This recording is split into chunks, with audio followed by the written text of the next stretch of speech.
একটা গণধুলাই কর্মসূচি চলছে এয়ারপোর্ট স্টেশন, রাত 9টা-10টার মাঝামাঝি সময়। শালা একটা পকেট মার। এই গণপিটুনিতে অংশ নিয়ে ফিরতেছে জাহিদ আর সোহাগ, এদের মুখে রাজ্য বিজয়ের হাসি।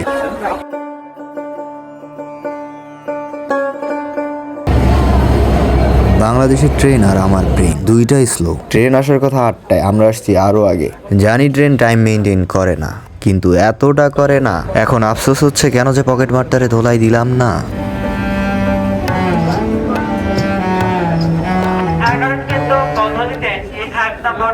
যুদ্ধ সংগ্রাম করে অগণিত মানুষকে পদদলিত করতে পারলেই আপনি ট্রেনে উঠতে পারবেন। এখানে এভাবে উঠতে হয়, এটাই অলিখিত নিয়ম বাংলাদেশ রেলওয়ের।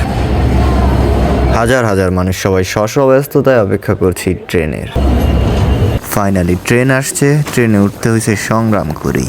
বাকিটা পথ যাইতে হবে দাঁড়ায় বিনা ভাড়ায়। গত কয়েকদিনের তুলনায় ঢাকায় আজকে শীত একটু বেশি, যেইটা ট্রেনে ওঠার পরে আরো বেশি বোঝা যাচ্ছে কজ বাতাস।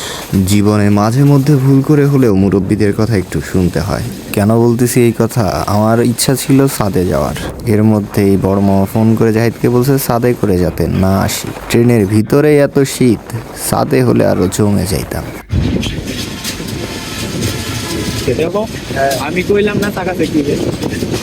এই মানুষটা ট্রেনের চাকা পাংচার হয়েছে কিনা চেক দিচ্ছেন বলো। আর এই কষ্ট করে চাকা চেক দেওয়ার কি দরকার? টিউবলেস টায়ার লাগাইলেই তো হইতো। কিভাবে যে মানুষগুলাকে বোঝাই, এই মাঝরাতে মাঝ রাস্তায় যদি চাকা পাংচার হয় তাহলে বিষয়টা খারাপ না? বোঝে না। কপাল ভালো হলে ট্রেনের দুই বগির মাঝখানের গ্যাপটা ফাঁকাই থাকে, আর কপাল খারাপ হলে এখানেই দাঁড়ায় যাইতে হয়। আর আমাদের দুইটাই ছিল কজ আমরা মধ্যবিত্ত কপালি। আসলে ট্রেনের দরজা দিয়ে বাইরের ভিউ এনজয় করতে পারাটা একটা নেশা। শীত এটারে দমায় রাখতে পারে না। যদিও আমাদের কাঁপতে হয়েছিল। এই শামসুর রহমানের একটা কবিতা আছে, ঝক ঝক ঝক ট্রেন চলেছে, ট্রেন চলেছে ওই। ট্রেনের বাড়ি কই? মুরব্বি, ট্রেনের শব্দ কিন্তু ঝকঝক না।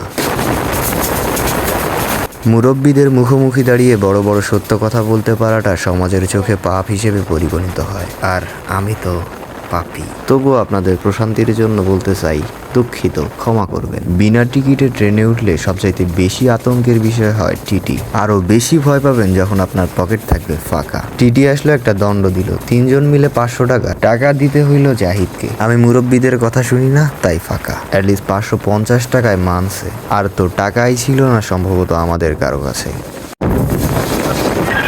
এখন প্রশ্ন হতেই পারে, এত কষ্ট করে প্যারা নিয়ে কেন বাড়ি যাচ্ছি? পুরোটাই প্রেমের ম্যাজিক। রংপুরকে আমি ভালোবাসি, তো তাই ইচ্ছা ছিল আরো 3 বছর যাব না। ইচ্ছার হিসাব আছে ভাই। প্রেম পুরোটাই প্রেমের ম্যাজিক। আমি দেশপ্রেমের কথা বলেছি। দেশের রাজস্ব খাতে আমাদের বিনিয়োগ বাড়াতে প্রত্যেকটা স্টেশনে আমাদের কিছু কাজ থাকে। এটা যদিও দেশপ্রেমেরই একটা অংশ। তথাকথিত সুশীল সমাজ এটাকে ভালো চোখে দেখতে চায় না। ইনফ্যাক্ট আমি নিজেও দেখি না। আদত হ্যাঁ ছোট জায়গা। আমাদের যাইতে হচ্ছে দাঁড়িয়ে বা ফ্লোরে বসে, তো আমাদের চোখে এইখানে যারা সিটে বসে আছে তারা চিরসুখী, তাদের জীবনে কোনো দুঃখ নাই। ব্লেডম্যানের সাথে পরিচিত হই এই ট্রেনে। তার মুখের মধ্যে ব্লেড সব সময় থাকে। সে অবশ্য আমাদেরকে বের করে দেখিয়েছেও কয়েকবার। দীর্ঘ সময় ধরে আমাদের আলাপ কন্টিনিউ হয়। আমাদের মধ্যে তফাৎ নাই।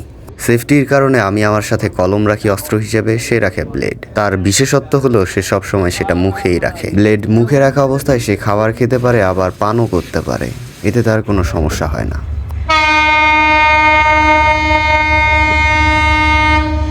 তো আমাদের ট্রেন এখন এসে দাঁড়াইছে সান্তারহাটে।